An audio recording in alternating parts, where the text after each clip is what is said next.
morning to all. Welcome back to our YouTube channel.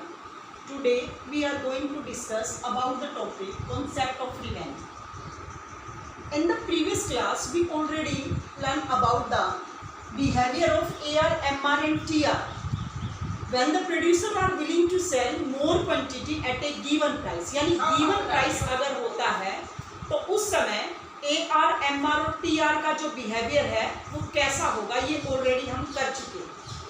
Then what's the behavior of AR, MR and TR? यानी when the producer are willing to sell more quantity at a यानी lowering the price. यानी जब price reduce होता जाता है तो एक producer ज़्यादा क्वांटिटी सेल करता है. तो ये मार्केट के बारे में भी हम ऑलरेडी पढ़ चुके हैं. यानी ये सिचुएशन मोनोपोली और मोनोपोलिस्टिक कंपटीशन मार्केट में पाई जाती है. तो इसमें जो प्राइस है यानी चाहे मोनोपोली मार्केट में हालांकि सिंगल सेलर होता है और मोनोपोलिस्टिक में मैनी सेलर्स होते हैं, लेकिन if the producer want to increase their sale of the commodities, अगर वो अपनी बिक्री बढ़ाना चाहता है then he can increase their sale only by reducing the price even in the monopoly और मोनोपोलिस्टिक कंपटीशन मार्केट. इसलिए जो प्राइस है वो कंटिन्यूसली रिड्यूस होती जाएगी as the producer sell more and more quantity of a commodity. जैसे for example we can define it with the help of table. Quantity which are defined in units या production लिख सकते हैं. Then AR is equal to price of the commodities. We already learned about this. Then total revenue and marginal revenue. Total revenue is the sum total of marginal revenue या AR multiply, यानी इसकी value कैसे निकाल सकते हैं AR multiply quantity and the MR is equal to change in TR upon change in quantity. इसके द्वारा find out कर सकते हैं. जैसे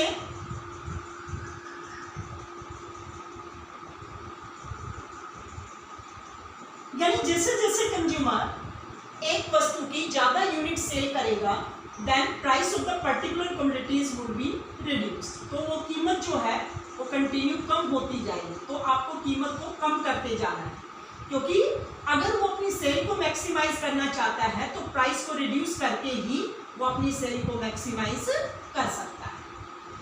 एवरेज रिवेन्यू प्राइस के इक्विवेलेंट होती है, इसलिए जो प्राइस है वो कंटिन्यूसली क्या होती जाएगी, डिक्रीज होती जाएगी.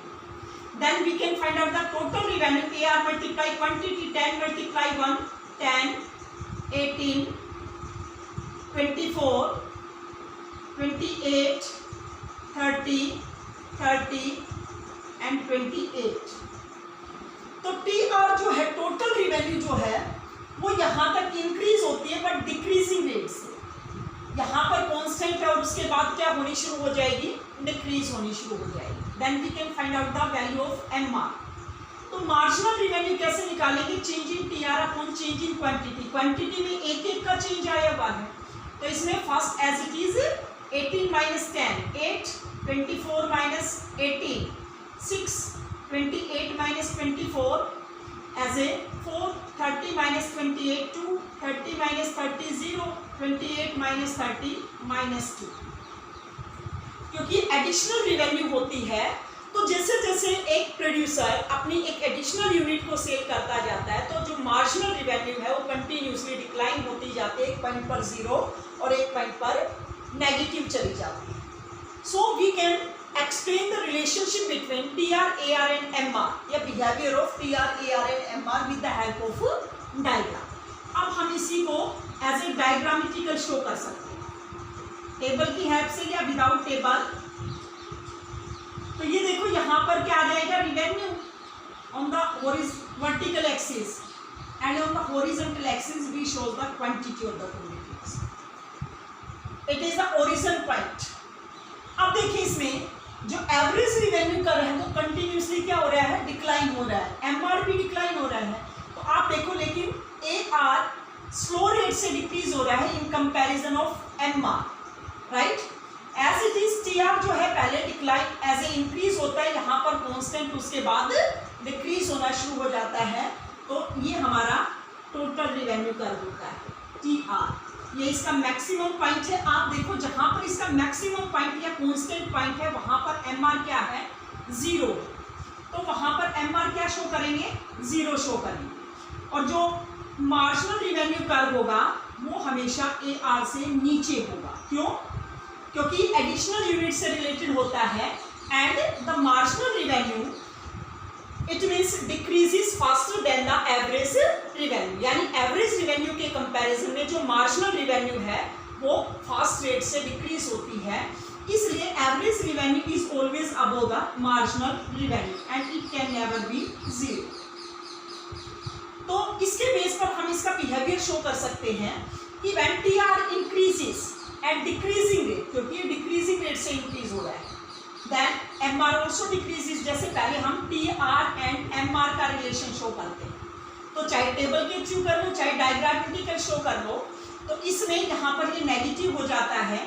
तो ये देखो when TR increase at decreasing rate then MR also decreases when TR at its maximum point on A जो पॉइंट है वो इसका मैक्सिमम पॉइंट है, या हम इसको कांस्टेंट पॉइंट भी कह सकते हैं, then MR is equal to 0 and after that when TR starts decreasing then MR is negative. तो MR क्या हो जाता है, नेगेटिव हो जाता है। तो ये तो है रिलेशंस किसका, TR और MR का। तो इसके 3 रिलेशंस आ जाएंगे, TR increase with decreasing rate then MR also decreases when TR at its maximum point या is constant then MR is equal to 0, when TR starts decreasing then MR is negative। Same इसी तरह से हम AR और MR का relation show कर सकते हैं या TR और AR का रिलेशन शो कर सकते हैं। यानी TR जब इंक्रीज होता है डिक्रीजिंग रेट से AR कॉन्टिन्यूसली डिक्रीज होता है, चाहे वो कांस्टेंट हो चाहे डिक्रीज हो, ये हमेशा डिक्रीजिंग वे में होता है, but it can never touch is x axis, क्योंकि एक्स एक्सिस लाइन को अगर ये टच करेगा इट मीन्स इसकी वैल्यू 0 हो जाएगी। तो ये देखो इसी प्रकार से AR और MR का रिलेशन हम शो कर सकते हैं, AR एंड MR का रिलेशन, कि AR and MR both are downward slope. ये डाउनवर्ड स्लोप क्यों होते हैं, AR कर्व डाउनवर्ड स्लोप क्यों होता है, क्योंकि ये डिमांड कर्व भी होता है। क्योंकि if the producer wants to increase their sale of the commodities, अगर वो अपनी सेल को बढ़ाना चाहता है then he can increase their sale only by reducing the price. तो अपनी प्राइस को रिड्यूस करके ही वो अपनी सेल को मैक्सिमाइज या इंक्रीज कर सकता है। देन MR कैन बी 0 और नेगेटिव, लेकिन AR कैन नेवर बी 0 या नेगेटिव, इसलिए AR is always positive and MR can be 0 और negative and AR is always above the MR। क्यों होता है AR MR से above?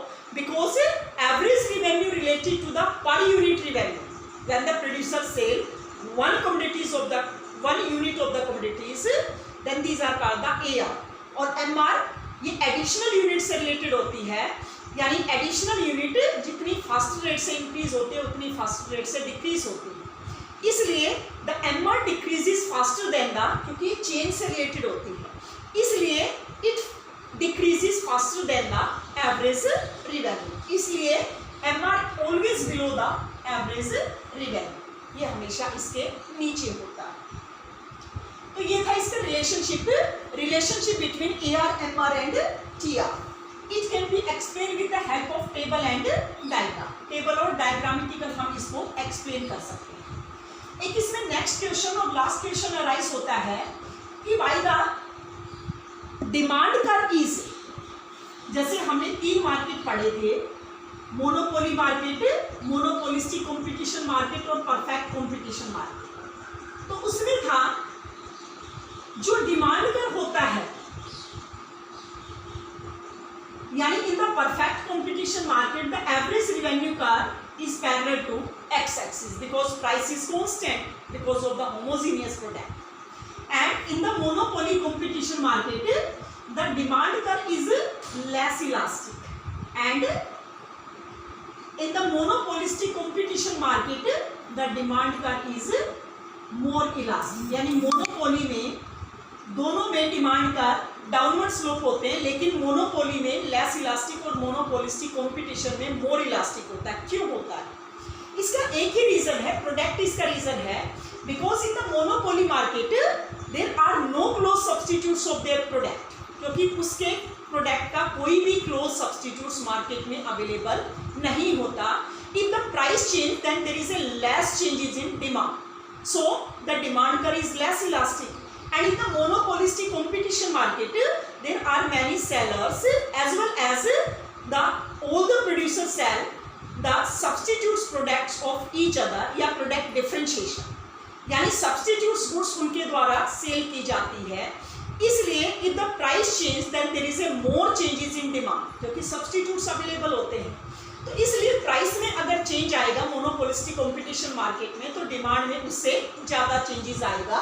So in the monopolistic competition market the demand curve is more elastic. तो यही reason होता है, लेकिन दोनों में डाउनवर्ड स्लोप होते हैं. लेकिन मोनोपोली में लेस इलास्टिक और मोनोपोलिस्टिक कंपटीशन में मोर इलास्टिक होता है. इसका मेन रीज़न होता है कि एज ए मोनोपोली मार्केट में there is a no close substitutes of their product, क्योंकि उसके प्रोडक्ट का कोई भी क्लोज सब्सटीट्यूट्स मार्केट में अवेलेबल नहीं होता. लेकिन इसमें बहुत से क्लोज सब्सटीट्यूट्स होते हैं जिसके कारण मोनोपोलिस्टिक कंपटीशन मार्केट में जो डिमांड कर्व होता है वो मोर इलास्टिक होता है. Right. So that's all for today. For the further classes, please connect our YouTube channel. Thanks and have a nice day.